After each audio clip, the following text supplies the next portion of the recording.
Have you ever made a big decision with a group? Everyone agrees, the choice is clear, and for a moment, there's unity. But then doubts creep in. Was it the right call? Did we really think it through? This isn't just about family trips or office projects. It happens on a national scale too. Think of a national election. A leader is chosen, supporters celebrate, but soon uncertainty grows, even among those who voted for the winner. Why do we second-guess our own choices? The Global Community Value, or GCV, and its president are a perfect example. The system was launched with overwhelming support, promising fairness and transparency. The pioneer family, its earliest, most passionate backers, believed in a better future. Yet now, even among them, doubt is spreading. The victory was decisive, but the conversation is far from over. What fuels this post-victory skepticism? Often it's not scandal, but the gap between grand visions and messy reality. Let's explore why trust once given is so hard to keep, using the GCV debate as our guide. So, what exactly is the GCV? Imagine a super smart report card for society, tracking economic health, environment, well-being, and more. The idea: make decisions based on facts, not just opinions. The GCV's unique number, 314,159, is its brand, meant to set it apart. The president doesn't rule by instinct, but by data. The promise: leaders would make choices proven to help the most people, taking the guesswork out of governance. The pioneer family, early adopters and true believers, campaigned for this vision. They saw GCV as a path to a fairer, more logical world. They voted in a president to lead with this system. It all sounds sensible, a leader guided by facts, working for the common good. But even the most logical systems can run into an illogical obstacle: human emotion. The GCV story shows that data alone doesn't guarantee trust. The pioneer family once stood united, driven by faith in the GCV. Scientists, teachers, artists, tradespeople, all believed data could build a better society. Their optimism was infectious, their support for the president unwavering.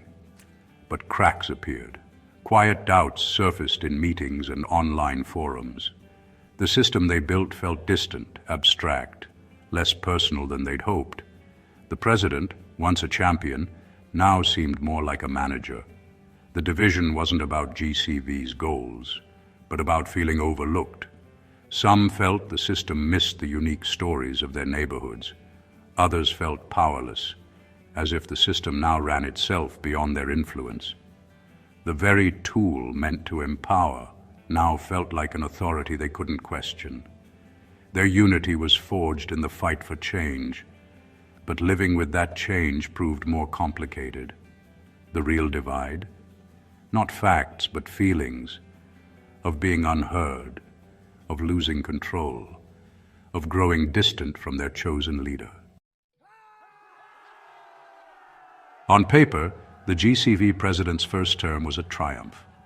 20 million data points showed economic growth, environmental gains, and better public health. The administration showcased these wins: reports, dashboards, press conferences.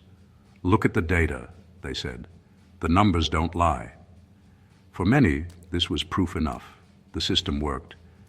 But for some pioneers, the data felt hollow.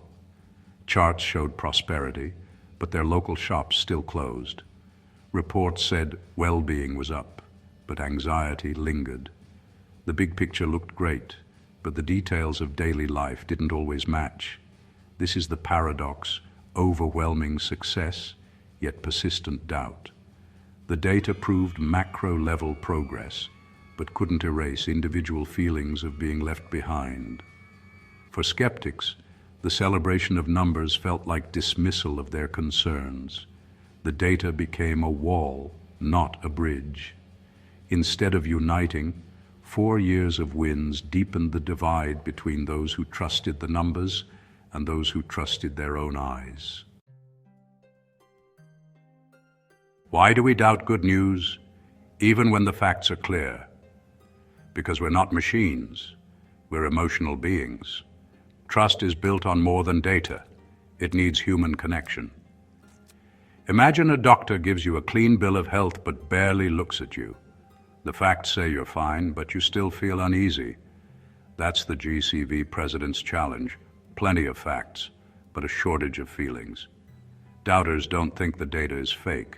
They just feel it's not the whole story. We crave stories, not just statistics. A graph can't replace a neighbor's tale of how a new park changed their life. Our brains are wired for confirmation bias. We notice what matches our feelings.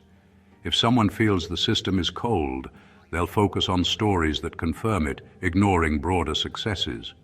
Trust isn't a calculation. It's a relationship built on empathy and being heard. The GCV's brilliance can't generate that automatically. Facts can show the ship is on course, but can't calm passengers who feel no one's listening. This isn't just a GCV problem, it's everywhere. Think of a company restructuring. The CEO's data says it's for the best, but employees feel anxious and skeptical. The facts arrive fast, but trust moves slowly. People need time to see promises kept and to rebuild personal connections. Leaders can't just declare success. They have to wait for trust to catch up. The same happens in public health. Overwhelming evidence for a new vaccine, yet many remain hesitant. Doubt often comes from distrust, personal stories, or fear of control, not from the data itself. The GCV president faces a universal challenge, the gap between information and belief. You can't force trust with evidence alone. You earn it through actions that resonate on a human level. Leaders must show they understand people's fears, not just manage the numbers.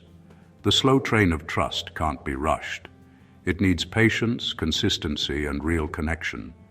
Only then does trust arrive at the station. Why resist change that's clearly for the better? Because humans cling to the familiar, even if it's flawed. Big changes like GCV disrupt comfort and introduce new rules. For some pioneers, the world they built now feels unrecognizable. Decisions once made in town halls are now guided by algorithms and distant leaders. Even with better outcomes, the process feels alien. There's nostalgia for the old days, even if they weren't as good. Change can threaten identity and control. Local leaders lose influence to data-driven directives. It's not just a new process, it's a challenge to personal worth and tradition. Admitting the old ways weren't best can sting. For many, it's easier to find flaws in the new than to accept the old was broken. Resistance isn't just stubbornness. It's about protecting self-worth and continuity. In today's world, it's easy to find voices that echo our doubts. Welcome to the echo chamber. Within the pioneer family, skeptics find each other online, sharing stories that amplify their uncertainty. A minor complaint becomes proof of systemic failure. Each story builds a powerful narrative of disappointment, more compelling than any official data. Meanwhile, the GCV administration lives in its own echo chamber, surrounded by positive reports and supportive voices. They may dismiss doubters as a small, irrational minority, missing the emotional reality behind the skepticism. Both sides talk past each other, convinced of their own righteousness. One group sees undeniable success, the other a cold, failing system. Each has evidence, official data, or personal stories. The result? A fractured community, no longer having the same conversation. Allies become opponents, divided by their chosen realities. This is how unity unravels. So, how does a divided community heal? Not by shouting facts louder, but by listening. The GCV president must go beyond data, engage in real, empathetic conversations, create spaces where concerns are heard, not dismissed, acknowledge feelings, even when they don't match the statistics. For doubters, It means stepping outside the echo chamber and considering the bigger picture. Personal stories matter, but so does the broader data. Moving forward requires rediscovering a shared purpose, building a fairer, better society. The debate isn't about whether GCV is good or bad, but how to make it better.